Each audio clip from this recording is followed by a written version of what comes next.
अस्सलाम वालेकुम व्यूअर्स, उम्मीद है आप सब लोग ठीक ठाक होंगे। मैं भी बिल्कुल ठीक ठाक हूँ। तो आज मैं आपको मटन कुन्ना की रेसिपी दे रही हूँ। तो उसके लिए मैंने तकरीबन 1.5 kg गोश्त लिया होगा या 1.5 से 2 kg होगा। तो इसकी बड़ी बड़ी बोटियाँ करवाते हैं। हड्डियाँ भी बड़ी होनी चाहिए, बोटियाँ भी बड़ी होनी चाहिए। कोना गोश्त की जो ऑथेंटिक रेसिपी है वो इस तरह से है कि सारी चीज़ें हम इकट्ठी डालेंगे, ऑयल भी, गोश्त भी, सारे मसाले, लहसुन अदरक प्याज, थोड़ा पानी डाल के तो हम चढ़ा देंगे पकने के लिए हल्की आंच पे काफ़ी देर। एक दरमियानी प्याज ली है, उसका पेस्ट बनाया है, और 2 टेबलस्पून अदरक का पेस्ट है और 2 टेबलस्पून लहसुन का पेस्ट है। तो ये सारा मैं अब डाल दूँगी इसमें। और अभी ऑयल भी हम डाल देंगे। आपके पास घी हो तो ज़्यादा अच्छा है, उससे ज़्यादा टेस्टी बनता है। तो हम 1/2 कप ऑयल डाल लेंगे।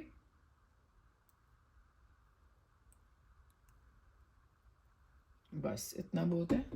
अभी हम मसाले डालेंगे। मसालों में सूखा धनिया जो है वो मेन इंग्रेडिएंट है इसमें, वो फ्लेवर देता है, इसमें अच्छा लगता है। 2 टीस्पून भरे हुए सूखे धनिए के लिए हैं, और 1 टीस्पून भरा हुआ साल्ट का लिया है, 1/2 टीस्पून भरा हुआ हल्दी का लिया है, और 1 टीस्पून भरा हुआ ही मैंने लाल मिर्च पाउडर लिया है। ये सब डाल देंगे और इसको मिक्स करके, और थोड़ा सा पानी में डालेंगे। ये अभी जो जूसर में लहसुन अदरक प्याज का पेस्ट बचा था थोड़ा थोड़ा, उसी में मैंने 1/4 कप पानी, 1/4 कप से थोड़ा सा ज़्यादा है। असल में गोश्त बहुत ज़्यादा पानी छोड़ता है, तो ज़्यादा पानी डालने की ज़रूरत नहीं है। तो बस ये डाल देंगे, और इसे अभी मैंने चूल्हा नहीं जलाया, चूल्हा जला के इस पे ढक्कन रख के मैं चढ़ा मिक्स करूँगी अभी, फिर ढक्कन रख दूँगी, और फिर जब बॉयल आ जाएगा तो फिर हल्की आंच पे मीडियम पे इसे पकने के लिए छोड़ देंगे। ये कम से कम 2 घंटे तो पकेगा ये। अब मैं फिर चेक करूँगी कि कितना पक चुके हैं, लेकिन इसे इतना ज़्यादा भी नहीं गलाना जैसे निहारी का गोश्त टूट रहा होता है, लेकिन ये फुल पूरा 100% गलाना है। तो फिर मैं आपको दिखाऊंगी कि कितना मैंने गलाया, और मैं ये भी बता दूंगी कि कितनी देर ये पका है। इसे अब अच्छे से मिक्स कर लेंगे। देखिए बोटी काफ़ी बड़ी बड़ी है, ये तो हड्डी है, तो इसकी बोटियां बड़ी बड़ी होती हैं। और ये कुन्ना मोस्टली ये जो एबटाबाद, हज़ारा और केपीके में ज़्यादातर इलाकों में वहाँ शादियों की मेन डिश है, और ये इतना टेस्टी बनता है, इतना टेस्टी बनता है, और मिट्टी के बर्तन में इसे बनाया जाता है। तो इसके साथ घर की जो तंदूर की रोटी होती है ना, वो उससे मज़ा आता है। उसका क्या करते हैं कि इसमें गाढ़ा गाढ़ा शोरबा होता है, और वो जो तंदूर की रोटी होती है घर के आटे की, चक्की का जो आटा होता है उसे गूंद के जो रोटी घरों में बनाई जाती है, तो वो रोटी होती है। वो बेशक ठंडी भी हो तो कोई मसला नहीं है, शोरबा और सालन गर्म होना चाहिए। तो उसमें छोटी छोटी बारीक करके चूरी बनाते हैं, और इसके साथ सलाद, प्याज, टमाटर और लेमन बहुत अच्छा जाता है। इसके साथ लेमन निचोड़ के, थोड़ा सा अचार, और ये इसकी कम्बिनेशन है। तो फिर आप खाना शुरू करेंगे, आपका दिल नहीं भरेगा, पेट भर जाएगा। ये इतना टेस्टी होता है। जो कुन्ने असल में मटके को कहते हैं, और इलाके में इसे कटवा गोश्त कहते हैं, कटवा कहते हैं। जो छोटी हांडी होती है उसे कटवी कहते हैं, और जो बड़ा जो शादियों में जिसमें पकता है, देग की स्टाइल का होता है मट्टी का, उसे कटवा कहते हैं। तो चलें अभी इसे मैं चूल्हा जला लेती हूँ और ढक देती हूँ। सालन में बॉयल आ गया है, और अभी इसे मैं ढक दूँगी, और इसे मैं लो हीट पे बिल्कुल मीडियम पे छोड़ दूँगी हल्का हल्का पकने के लिए। तो इसे काफ़ी टाइम लगेगा क्योंकि बोटियाँ काफ़ी बड़ी हैं, और ये मैं मटन में बना रही हूँ, लेकिन ये बेसिकली असल में बीफ में बनता है, और बीफ में बहुत टेस्टी बनता है, लेकिन मैं मटन में बना रही हूँ। और दूसरा ये जैसे कि मैंने पहले भी बताया कि ये शादियों की मेन डिश है, और मोस्टली ये रोटी और ये सालन बनता है, चावल बहुत कम बनते हैं, मतलब लोग ज़्यादा इसे ही पसंद करते हैं। और ये इस तरह होता है कि चारपाइयों पे बैठ के खाया जाता है। 4 लोगों का ग्रुप होता है, 3 लोगों का ग्रुप भी हो सकता है, 2 का भी हो सकता है। तो इस तरह 4 लोग या 3 या 2 मिलके बैठ के खाते हैं इसे। और जिस बर्तन में खाते हैं वो भी मिट्टी का होता है, समझ लें खुले मुंह वाली एक डोंगी की तरह, या छोटी हांडी कर लें, वो भी काफ़ी बड़ा होता है। तो उसमें जो है काफ़ी ज़्यादा सालन होता है, बहुत ज़्यादा बोटियाँ होती हैं, और इससे भी बड़ी बड़ी बोटियाँ होती हैं। और अगर आपको एक्स्ट्रा चाहिए हो तो जो होती है ना सिल्वर की बाल्टियाँ, उसमें बहुत ज़्यादा शोरबा बोटियाँ उठा के जो रिलेटिव होते हैं, घर वाले करीबी, और कप लिए होते हैं, या बड़े मुंह वाले जो चम्मच होते हैं, वो लेके उसमें रख के, तो वो सब चरपाइयों के पास जाते हैं। जिन्हें एक्स्ट्रा चाहिए होता है शोरबा भी डाल के देते हैं और बोटियाँ भी डाल के देते हैं। तो जिस बर्तन में खाया जाता है वो मिट्टी का होता है, जैसे कि मैंने पहले बताया, उसे कहते हैं शणकोटी। उस बर्तन का नाम है शणकोटी, उसमें खाया जाता है जी। तो चले, अभी मुझे अगर कुछ और याद आया तो वो भी मैं आपके साथ इन्फॉर्मेशन शेयर करूँगी। अभी मैंने हल्की आंच कर दी है, तो इसे मैं ढक दूँगी। हल्की आंच पे काफ़ी देर इसने पकना है। गोश्त काफ़ी हद तक गल चुका है, अभी गोश्त को भून लेंगे।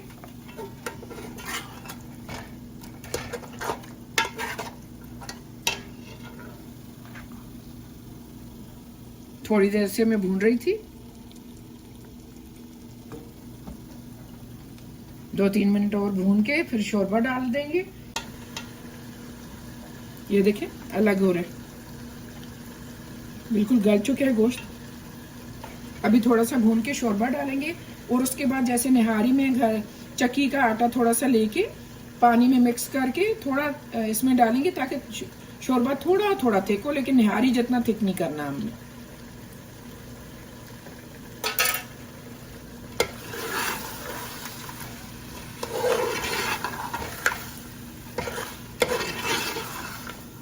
तकरीबन ये भून चुके, 7-8 मिनट भून लेने हैं इसे। तो अभी शोरबा डाल दूंगी जितना मुझे चाहिए। उसके बाद मैंने आधा कप जो आटा लिया है उसे मिक्स किया है पानी में थोड़े से, उसे डालूंगी। मैं देखूंगी कितना गाढ़ा करना है, इसे ज़्यादा थिक नहीं करना, निहारी जितना थिक नहीं करना। तो फिर मैं वो डाल लूँगी अपने हिसाब से। मैंने आटा वैसे आधा कप लिया था, 4 टेबल स्पून लिए थे मैंने। तो उसके बाद लास्ट में एक इंग्रेडिएंट है जो कि उसी से कुन्ने का टेस्ट, जो टिपिकल टेस्ट आता है उसी से आता है, फिर मैं वो बताऊंगी। इसमें दही और टमाटर नहीं जाते, आप डालना चाहें तो थोड़ा सा दही डाल लें। अभी शोरबे के हिसाब का पानी डाल देंगे, तकरीबन 3 कप मैंने बड़े वाले डाले होंगे पानी के।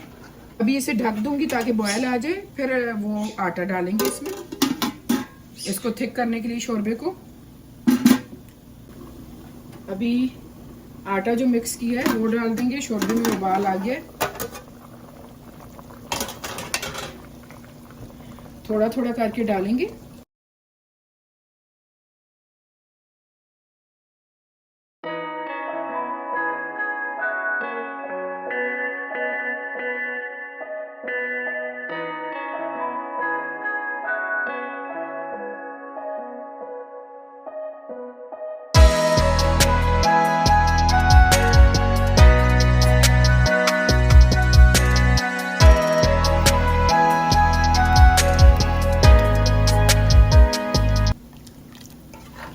बस और मैं नहीं डाल रही।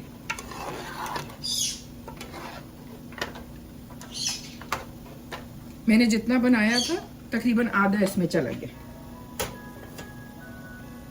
अभी 15 मिनट इसी तरह पकाएंगे, फिर लास्ट इंग्रेडिएंट इस पे डालेंगे। अभी इसमें लास्ट इंग्रेडिएंट की बारी है, और वो लास्ट इंग्रेडिएंट है काला जीरा। तो बस दरदरा सा पीस लेंगे आप, मशीन में पीस लें, जैसे भी आप दिल चाहे आप कर सकते हैं। तो ये तकरीबन भरा हुआ 1 टीस्पून मैं डाल लूंगी।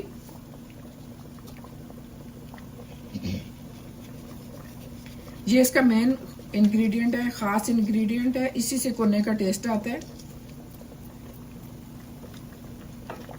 बस इसे मिक्स करके मैं चूल्हा बंद कर दूंगी।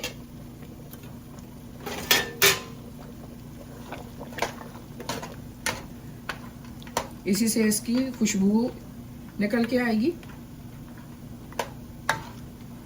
इसे ये काले जीरे का ही फ्लेवर दिया जाता है, और इसी से इसका बहुत मज़ा आता है खाने में। लेकिन गोश्त ज़्यादा गला हुआ होना चाहिए। और टोटल टाइम लगे है 2 घंटे, आटा डाल के गलने तक सारा टाइम 2 घंटे। आप अपने हिसाब से कर लीजिएगा आपके यहाँ गोश्त कितनी देर में गलता है। तो ये बोटियाँ काफ़ी बड़ी थी इसलिए ज़्यादा टाइम लगा।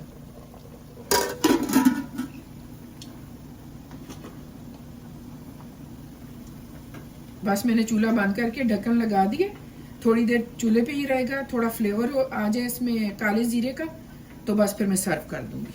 सालन अभी बिल्कुल रेडी हो गया। 5 मिनट हमने इसी तरह दम दिया है काला जीरा डालने के बाद। अभी सर्व कर देंगे।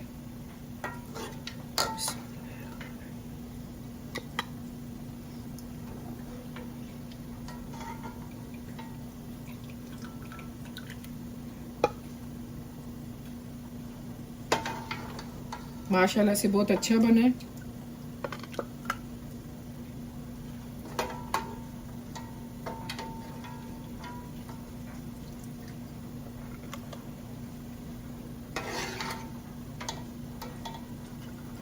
आप लोग भी आए हमारे साथ, शेयर कीजिए, सब मिलके खाएंगे। आटा जब डालते हैं ना तो तेल गायब हो जाता है, लेकिन अभी ढकने की वजह से थोड़ा रेस्ट दिया हमने सालन को, तो ऑयल ऊपर आ गया। जबकि आपने देखा है मैंने ज्यादा ऑयल डाला भी नहीं, लेकिन गोश्त की अपनी चिकनाई काफी ज्यादा होती है। ये खाने की फाइनल लुक है कुन्ना गोश्त की।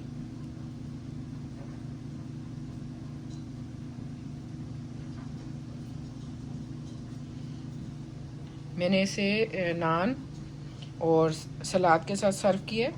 लेमन थोड़ा ज़रूर निचोड़िएगा, इसमें बहुत अच्छा लगता है। और अचार हो तो अचार भी थोड़ा सा रख लें प्लेट में।